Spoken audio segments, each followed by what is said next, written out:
Family dinners with my in-laws were never pleasant, but I never expected one to end with my mother-in-law trying to publicly humiliate me by uninviting me from their exclusive family cruise. Of course, she had no idea that she was actually making a fool of herself. After all, how could she know that the luxury cruise line she was bragging about had been in my family for 3 generations? I'm Sophia Anderson, 28 years old, and this is the story of how my mother-in-law's attempt to exclude me from a family vacation backfired in the most spectacular way possible.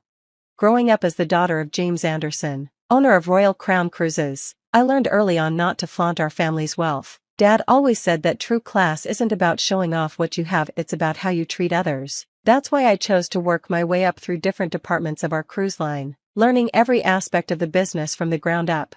I met my husband Michael at one of our ports 3 years ago. He was working as a marine biologist, conducting research on coral reef preservation, one of the environmental initiatives our cruise line was supporting. What drew me to him was his passion for his work and his complete disinterest in material wealth. When we started dating, I didn't tell him about my family's ownership of Royal Crown Cruises. I wanted him to know me as just Sophia, not as the cruise line heiress. Michael was everything I could have wanted in a partner: kind, intelligent, and genuine. His family, however, was a different story entirely, particularly his mother, Victoria. From the moment we met, Victoria made it clear that she found me lacking. "Oh, you work for a cruise line?" she'd said during our first meeting, her nose wrinkling as if I'd said I cleaned fish. "In what capacity?" "Customer relations," I'd replied, not mentioning that I was actually the director of guest experience for the entire fleet. Victoria had simply sniffed and turned away. Michael's family wasn't wealthy, but they desperately wanted to appear so. Victoria was constantly name-dropping and talking about luxury brands, while her husband Thomas quietly paid off their credit card debt. Michael had distanced himself from their materialistic lifestyle, which was one of the things I loved about him. When Michael and I got married last year, we had a simple ceremony on one of our small private islands. Though I told his family it was just a quiet beach wedding, Victoria complained endlessly about the lack of extravagance, never realizing she was standing on property worth more than she'd see in 10 lifetimes. "Really, Michael," she'd sighed during the reception, "couldn't you have chosen somewhere more prestigious? I'll have to tell my friends it was a destination wedding just to save face." Michael had squeezed my hand under the table, and we'd shared a private smile. We'd agreed early in our relationship that we'd keep my family's ownership of Royal Crown Cruises private, at least until his parents showed they could handle the information responsibly. That moment hadn't come yet. Instead, Victoria had spent the past year making increasingly obvious hints about her disappointment in her son's choice of wife. She'd send me links to job postings for better positions, suggest expensive clothing stores I might want to consider shopping at, and make comments about how some people just don't understand the importance of maintaining appearances. I took it all in stride, partly because Michael was worth it, and partly because I knew the truth would come out eventually. I just didn't expect it to happen quite the way it did. Last week, Victoria invited us over for a family dinner. She was practically buzzing with excitement as we sat down at her carefully arranged table, complete with rental china she was trying to pass off as family heirlooms. "I have wonderful news," she announced once everyone was seated. "Thomas and I have decided to treat the family to a luxury cruise." My ears perked up at this. I knew every cruise line's itineraries by heart, and I was curious which one she'd chosen. "We've booked the Royal Crown Cruises Mediterranean voyage," she continued, shooting me a smug look. "It's the most exclusive cruise line in the world. You know, they don't just let anyone book with them." I had to bite my lip to keep from laughing. While it was true that our cruises often had waiting lists, it was because of our commitment to exceptional service and environmental responsibility, not social exclusivity. "That's wonderful, Victoria," I said carefully. "When is the cruise?" "Next month," she replied. "We've booked the owner's suite. It's the very best accommodation they offer. I'm sure you've never seen anything like it." I definitely had seen it. I'd helped design the latest renovation of that suite last year, but I just smiled and nodded. "The thing is," Victoria continued, her voice taking on a tone of false sympathy, "we could only book one suite, and it's really meant for immediate family."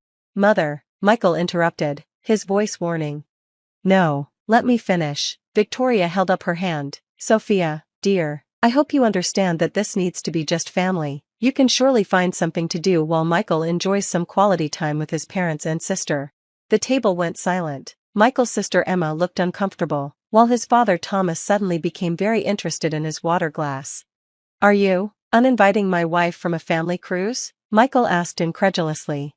"Don't be dramatic, darling." Victoria waved her hand dismissively. "She wasn't really invited in the first place. I mean, she works for a cruise line, she can probably get her own discount voyage somewhere more suitable." I could see Michael getting ready to explode, but I placed my hand on his arm. This was my moment. "You're right, Victoria," I said, pulling out my phone. "I do have some connections in the cruise industry. In fact, I dialed a familiar number and put it on speaker. Royal Crown Cruises Executive Office. How may I help you?" My father's voice came through clearly. "Hi Dad," I said sweetly, watching Victoria's face. "Remember that Mediterranean cruise booking for the Harrison family next month? The one in the owner's suite? I'm afraid we need to cancel it." The silence in the room was deafening. Victoria's face had gone from smug to confused to horrified in the span of about 3 seconds. "Dad?" she whispered. "Of course, sweetheart," my father replied. "May I ask why? The owner's suite is your personal cabin. Did you and Michael decide to use it that week instead?" Victoria made a sound like a deflating balloon. "No, actually," I continued, maintaining eye contact with my mother-in-law. "It seems there was a misunderstanding about family invitations. I wouldn't want anyone to feel uncomfortable on their cruise."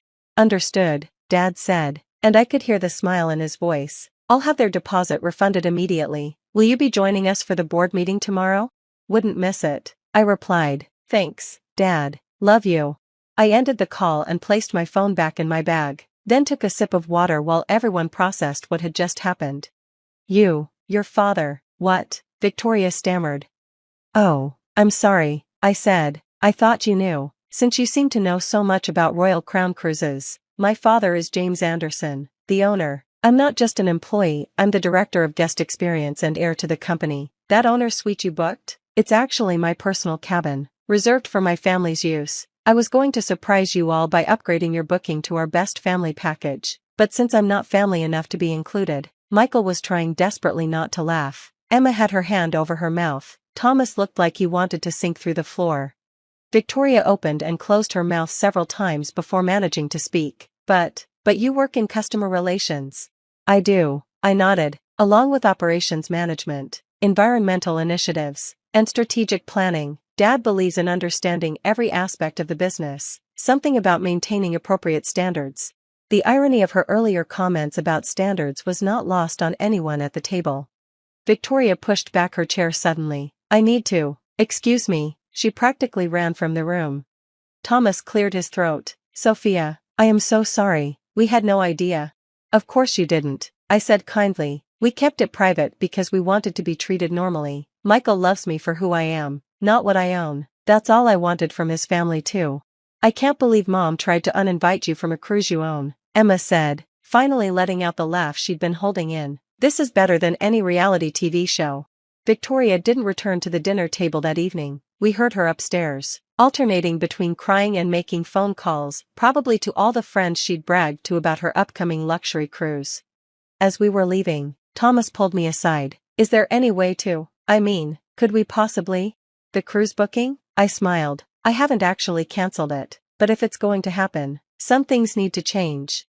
Over the next few weeks, Victoria underwent a remarkable transformation. Gone were the snide comments about my job and the not-so-subtle digs about social status. Instead, she became almost comically polite, constantly praising Royal Crown Cruises and awkwardly trying to show interest in my work. "I read an article about your coral reef protection program," she mentioned one day, clearly having done some homework. "It's very impressive." "Thank you," I replied. "Would you like to learn more about it? We're actually doing some exciting new research." Slowly, painfully, Victoria began to realize that her obsession with status and appearances had nearly cost her family an amazing opportunity not just for a luxury cruise, but for a real relationship with her son and daughter-in-law. A month later, we all boarded the Mediterranean cruise together. Victoria, Thomas, Emma, Michael, and me. I'd kept my word about upgrading them to our best family package, with connecting suites and VIP access to all the ship's amenities. On our first night at sea, we had dinner at the captain's table. Victoria was uncharacteristically quiet as she looked around the elegant dining room. "Sophia," she finally said, her voice softer than I'd ever heard it, "I owe you an apology. Not just for the dinner incident, but for everything. I've been so focused on appearing wealthy that I couldn't see what real class looks like. Which is what? I asked. Treating people with respect, she replied, like you and your father do. I've been on this ship for less than a day, and I've seen how the crew looks at you not because they're afraid of you or impressed by your title, but because they genuinely respect you. I reached across the table and squeezed her hand. Welcome to the real family business, Victoria. The rest of the cruise was transformative for all of us. Victoria stopped trying to impress everyone and started actually enjoying herself. Thomas revealed a surprising talent for karaoke at the ship's nightclub. Emma fell in love with our marine biology program and ended up applying for an internship. And Michael? He just smiled and said, I told you they'd come around eventually. Now, 6 months later, our family dinners are actually pleasant. Victoria still occasionally slips into her old habits, but she catches herself quickly. She's even started volunteering with some of our cruise line's charitable initiatives. Last week, she called me in tears. Sophia, I just found out that Margaret Stevens, my friend who's always bragging about her wealth, she's booked a cruise with one of our competitors. I noted her use of our competitors with amusement. And this is upsetting because Royal Crown is so much better. Their environmental record is terrible, and I heard they don't treat their staff well at all. Couldn't you help me get her a booking with us instead? I want her to experience a real luxury cruise. I smiled into the phone. You know what, Victoria? I think I can arrange that. Later that evening, as Michael and I were having dinner in our home overlooking the harbor, he asked me if I ever regretted not telling his family about my background sooner. Not at all, I replied. Everything happened exactly when it needed to. Your mother needed to learn that lesson about real class and status. And the fact that you got to dramatically reveal everything at that dinner had nothing to do with it? He teased. Well, I grinned. I won't say that wasn't satisfying, but the best part is that it led to actual change. Your mother's finally understanding what my father always taught me: true luxury isn't about showing off or excluding others. It's about creating experiences that bring people together. Michael raised his glass. To family cruises? To family cruises, I agreed, and to mothers-in-law who learn their lessons. We're planning another family cruise for next year. Victoria's already making lists of activities she wants to try, without a single mention of what other people might think. Thomas is excited about the new golf simulator we're installing. Emma's going to join us during her break from the marine biology program.